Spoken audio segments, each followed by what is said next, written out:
Welcome back to From the South. We go live again with our correspondent in Brazil, Brian Miers, for more details on the incident this Sunday in the capital. Brian, hello. Hi. Well, things are calming down a lot. Basically, during this 3 hours from when the incursion began to where we are right now, a lot of information has come out.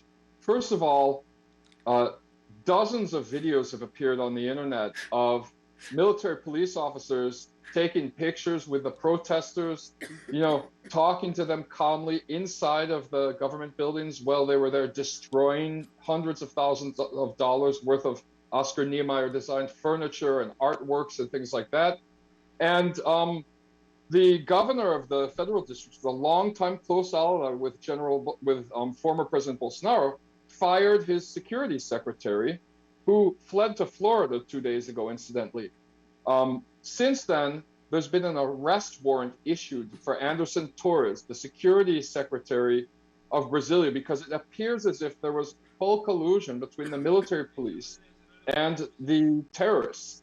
So after waiting a while to see if the local government could take care of things, President Lula, from where he was in Araraquara, in the countryside of Sao Paulo, in a flood disaster zone, issued a decree turning control of the security in the capital city of Brasilia over to the federal government until January 31st. Within 20 minutes, all three buildings had been completely cleared of these fascist protesters, these people trying to push for a coup.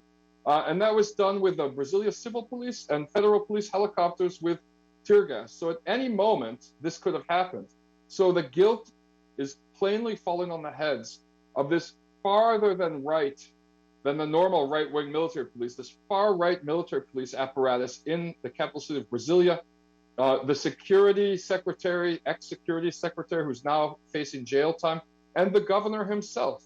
Because when it all came down to it, it was just a matter of 20 minutes to clear everyone of the area. And the aerial photographs of the people being pushed out of the area show that the crowd wasn't even that big to begin with. It was 5,000, 10,000 people maybe. Meanwhile, they've arrested over 900 people. They've charged 150 people. And the federal police already say they know who was behind the financing of these buses, around 100 buses that came in from southern Brazil, full of people who came with the intent of overthrowing the democratically elected government of Brazil and trying to install some kind of fascist military coup. So people are breathing a lot easier tonight in Brazil.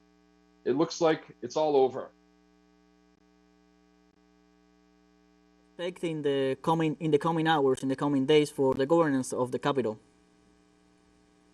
Well, it just means that they're going to have to do a lot of internal investigations. Tonight, neighboring states like Goiás and Minas Gerais are lending hundreds of military police to help patrol the city. They're going to take over. The National Security Force is going to take over the actual, security of the streets and things like that.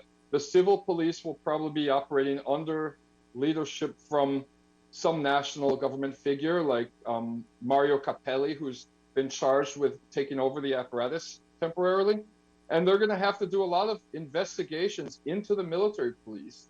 And there's probably going to be mass firings and probably arrests of some of the hierarchy of the federal district military police structure and some of the police officers themselves. Brian, one final question. In your belief, in your opinion, do you think that something like this could happen again? This statement, what does it mean? What the declaration of Lula of transferring security to the federal government, what does it mean for the capital? And could this possibly happen again?